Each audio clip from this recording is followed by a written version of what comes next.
বস্তুর ভাসন কখন হয়, নিমজ্জন কখন হয়, সাম্যাবস্থায় ভাসন কি শর্তে হয় ইত্যাদি বিষয় তাহলে বলা হলো, হয়ে গেছে। এইবার তোমাকে কোনো বস্তুর ঘনত্ব কি, আপেক্ষিক গুরুত্ব কি, এগুলো একটু পড়তে হবে। ঘনত্ব বলতে কি বোঝায়, এই কথাটা প্রথম অধ্যায়ে পড়েছো যে ঘনত্ব, কোনো বস্তুর ঘনত্ব ইকুয়াল টু হয় ভর বাই আয়তন, অর্থাৎ একক আয়তনের ভরকে বলা হয় ঘনত্ব। কিন্তু এখন তোমাকে একটা নতুন বিষয় পড়তে হবে, সেটা হলো যে আপেক্ষিক গুরুত্ব বা আপেক্ষিক ঘনত্ব। তাহলে আপেক্ষিক গুরুত্ব কি জিনিস, যে আপেক্ষিক গুরুত্বের রাশিমালাটা এইরকম লেখা হয়। আপেক্ষিক গুরুত্ব ইকুয়াল টু হয়, আপেক্ষিক গুরুত্ব বলতে বোঝায় কোনো বস্তু 4 ডিগ্রি সেলসিয়াস উষ্ণতায় তার সমায়তন জল অপেক্ষা যত গুণ ভারী তত গুণ সংখ্যাকেই বলা হয় তার আপেক্ষিক গুরুত্ব। তাহলে আপেক্ষিক গুরুত্ব ইকুয়াল টু হয় বস্তুর ভর, কোনো বস্তুর ভর, আপেক্ষিক গুরুত্ব ইকুয়াল টু হয় কি, কোনো বস্তুর ভর বাই 4 ডিগ্রি সেন্টিগ্রেড উষ্ণতায় সম আয়তন জলের ভর। বুঝতে পারলে না? তাহলে কোনো একটা বস্তু 4 ডিগ্রি সেলসিয়াস উষ্ণতায় তার সমায়তন জল অপেক্ষা যত গুণ ভারী তত গুণ সংখ্যাটাকেই বলা হয় তার আপেক্ষিক গুরুত্ব। আপেক্ষিক গুরুত্ব দেখো দুটো ভরের অনুপাত, অর্থাৎ দুটো সমজাতীয় রাশির অনুপাত। এই জন্য আপেক্ষিক গুরুত্বের কোনো একক নেই, মাত্রাও নেই। এখন এটার মাত্রা, বস্তুর ভরের মাত্রা এম, 4 ডিগ্রি সেলসিয়াস সমায়তন জলের ভরের মাত্রাও এম, এম বাই এম করলে বাতিল হয়ে যাবে, মাত্রাহীন রাশি। তাহলে আপেক্ষিক গুরুত্বের সঙ্গে বস্তুর ঘনত্বের সম্পর্ক কি? তাহলে যে বস্তুটার তুমি আপেক্ষিক গুরুত্ব নির্ণয় করতে যাচ্ছ তার তো একটা আয়তন থাকবে। তাহলে আপেক্ষিক গুরুত্ব ইকুয়াল টু লেখা যায়, আরেকবার আমি লিখছি, যে আপেক্ষিক গুরুত্ব ইকুয়াল টু ভিসিসি কোনো বস্তুর ভর, বস্তুটার আয়তন ধরো ভি, তাহলে কি দাঁড়ালো, ভিসিসি কোনো বস্তুর ভর বাই 4 ডিগ্রি সেলসিয়াস উষ্ণতায় সমায়তন জলের ভর, মানে ভিসিসি জলের ভর হবে, ভিসিসি জলের ভর হবে। হ্যাঁ, ভিসিসি না বলে এটা 1 সিসি, যদি বলি এটাও 1 সিসি নিতে হবে। সুতরাং এইটা ইকুয়াল টু লেখা যায় যে 1 সিসি বস্তুর ভর, কোনো কথাটা লিখলাম না, 1 সিসি বস্তুর ভর বাই 4 ডিগ্রি সেলসিয়াস উষ্ণতায় 1 সিসি জলের ভর। রেবে, হ্যাঁ, 1 সিসি বস্তুর ভরকে কি বলা হয়, বস্তুর ঘনত্ব। একক আয়তনের ভরকেই তো বলা হয় বস্তুর ঘনত্ব। সুতরাং দাঁড়ালো যেটা যে আপেক্ষিক গুরুত্ব ইকুয়াল টু বস্তুর ঘনত্ব বাই 4 ডিগ্রি সেলসিয়াস উষ্ণতায় জলের ঘনত্ব। হবে না, হবে না? এটাই হচ্ছে বস্তুর ঘনত্বের সঙ্গে আপেক্ষিক গুরুত্বের সম্পর্ক। এখন সিজিএস পদ্ধতিতে 4 ডিগ্রি সেলসিয়াস উষ্ণতায় জলের ঘনত্ব হয় 1, দেখো শুনে থাকবে, 1 গ্রাম/সিসি। সুতরাং সিজিএস পদ্ধতিতে কি হবে, তাহলে ইন সিজিএস সিস্টেম কি দাঁড়াবে, আপেক্ষিক গুরুত্ব ইকুয়াল টু বস্তুর ঘনত্ব ভাগ 1 ইকুয়াল টু বস্তুর ঘনত্ব। হবে? হ্যাঁ, এটাই তো।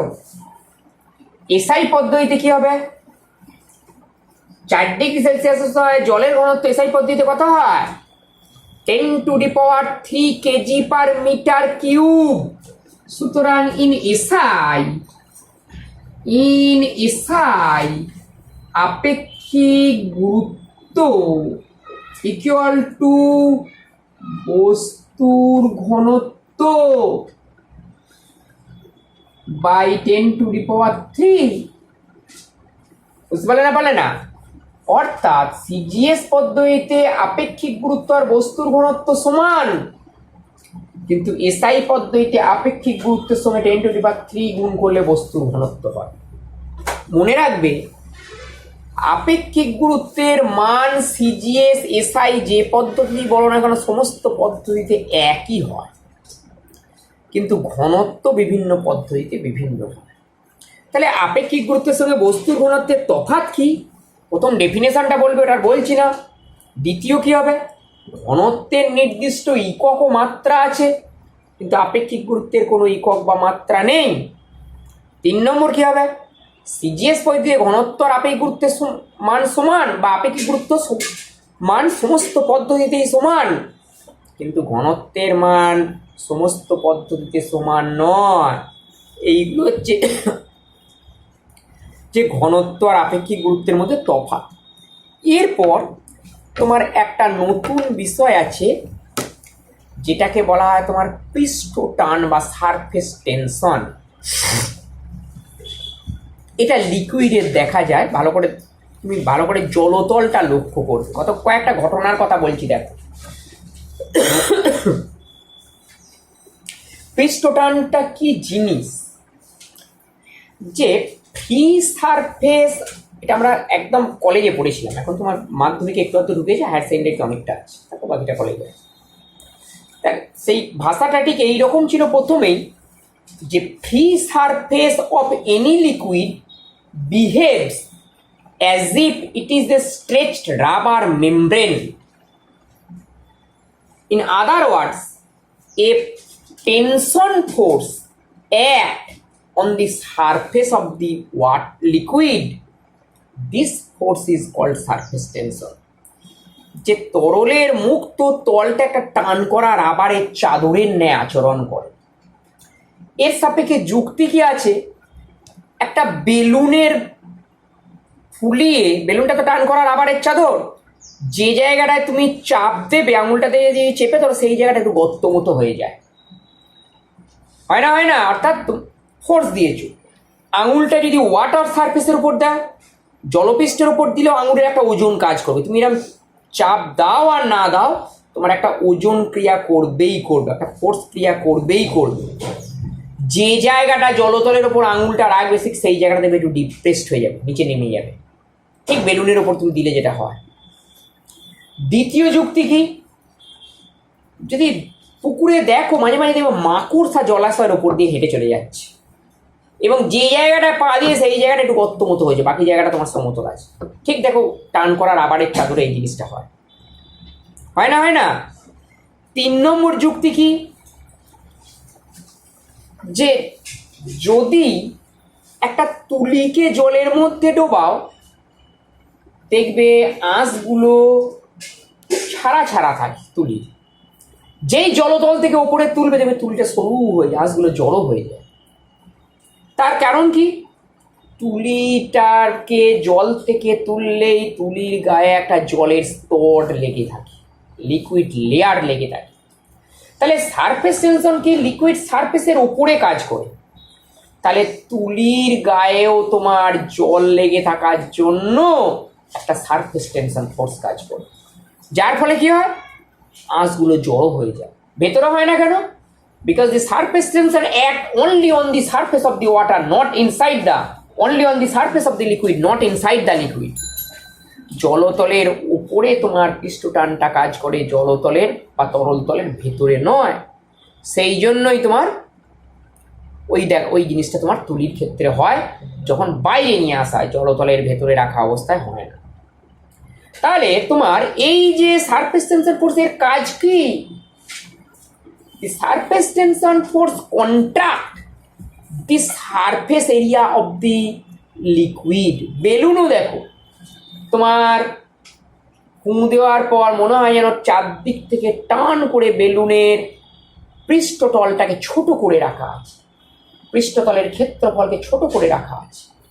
সেই রকম তোমার তরলের ক্ষেত্রেও তুমি একটা ওয়াটার ড্রপ ফেলো, আঙুলে করে নিয়ে ফেলতে থাকো, দেখো তুমি আঙুল থেকে যখন তোমার ওয়াটার ড্রপটা যখন তোমার ঝুলবে, দেখবে তোমার স্ফেরিক্যাল হয়ে ঝুলবে। বুঝতে পারলে না? পারলে না? যেই মাটিতে পড়লো বা মেঝেতে পড়লো গোলাকার হবে, কিন্তু অভিকর্ষ বলের জন্য একটা চ্যাপ্টা হয়ে যায়। যতক্ষণ এয়ারে থাকবে, যতক্ষণ তোমার হাত থেকে ঝুলবে, এখন খসে পড়েনি, দেখবে গোলাকার হয়, গোলকাকার হয়। মনে রাখবে, একই আয়তন বিশিষ্ট কতকগুলো ঘনবস্তুর মধ্যে গোলকের পৃষ্ঠতলের ক্ষেত্রফল সব থেকে কম। So surface tension force always try to contract the surface area of a liquid, and that is why the water drop becomes spherical। এই কারণে জলের ফোঁটা গোলকাকার হয়ে থাকে। সুতরাং এই সমস্ত যুক্তিগুলো থেকে বলা যেতে পারে যে তরল পৃষ্ঠের উপরে সর্বদাই একটা ফোর্স কাজ করে। এই পরীক্ষাটাও নিতে পারো যে এরকমের একটা তুমি হাতের চুড়ি নেবে, রিং বা হাতের চুড়ি নিয়ে, এই চুড়িটাকে নিয়ে সব সলিউশনের মধ্যে ডোবাবে, সাবান জল, ডিটারজেন্টের যে জল করা হয়, ডোবালে কি দেখা যাবে, যখন তুলবে এর গায়ে একটা সাবানের স্তর লেগে যাবে, থাকবে না? থাকবে না? এরপর তুমি একটা সুতোকে দুদিকে গিঁট বাঁধো, তাহলে তোমার সুতোটা তোমার ক্লোজ হয়ে যাবে, বদ্ধস্ত হয়ে যাবে। এর ওপর যদি ফেলে দাও, এরকম তোমার যে কোনো শেপে এরকম ভাবে থাকবে। ঠিক আছে?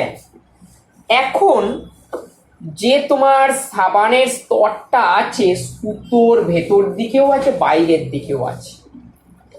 এইবার তুমি আলপেন বা সেফটি পিন দিয়ে সুতোর ভেতরের যে তরল স্তরটা, যে সাবানের ফিল্মটা আছে, তাকে তুমি নষ্ট করে দাও। যেই নষ্ট করে দেবে, তখন দেখবে ভেতরে এই সুতোটা আর যেমন তেমন শেপে নেই, সে থাকবে এরকম একেবারে স্ফেরিক্যাল শেপে। কেন এমনটা হয়? ভেতরে তোমার সোপ ফিল্ম নেই, তাহলে সোপ ফিল্ম অবস্থান করছে কোথায়? আউটসাইড দি থ্রেড। তার মানে কি, এই সুতোর ওপর সব দিক থেকে একটা টান কাজ করে, একটা বদ্ধ দড়িকে সব দিক থেকে টানো, দেখো বৃত্তাকার শেপ নেই। তাহলে এদিকে টান কাজ করছে, এদিকে করছে, এদিকে করছে, এদিকে করছে, সব দিকে টান কাজ করছে। সেই জন্যই সুতোর শেপটা সার্কুলার হয়ে যায়। বুঝতে পারলে না? পারলে না? শুধু তাই না, সারফেস টেনশন ফোর্স বা তরলের স্তরকে ছোট করতে চায়। তাহলে এই পোর্শনটাকে যদি ছোট করতে হয়, ভেতরের অংশটা ম্যাক্সিমাম হতে হবে। সেই কারণে তোমার একটা সমদৈর্ঘ্যের ভুল বলছি যে ভেতরের অংশটা যদি তোমার সব থেকে সর্বোচ্চ করতে হয় তাহলে এই জিনিসটাকে তোমার গোলাকার হতে হবে, সার্কুলার হতে হবে। এই কারণে এই শেপটা এরকম হয়। সুতরাং এই সমস্ত ঘটনা থেকে এইটা প্রমাণ হয় যে লিকুইড সারফেসের ওপর অবশ্যই একটা ফোর্স কাজ করে। তাহলে এইবার সারফেস টেনশন কোন ফোর্সটাকে বলা হয়? লিকুইড সারফেসের ওপর বলতে পারবি না, লিকুইড সারফেসের উপরেতে একটা ধরো একটা সরলরেখা কল্পনা করা হলো, straight line. We consider a straight line on the liquid surface. Consider মানে আমরা কল্পনা করছি, লিকুইড তরল তলের উপর তো কোনো লাইন টানা যায় না, একটা স্ট্রেট লাইন ধরো কল্পনা করলে, তাহলে ওই স্ট্রেট লাইন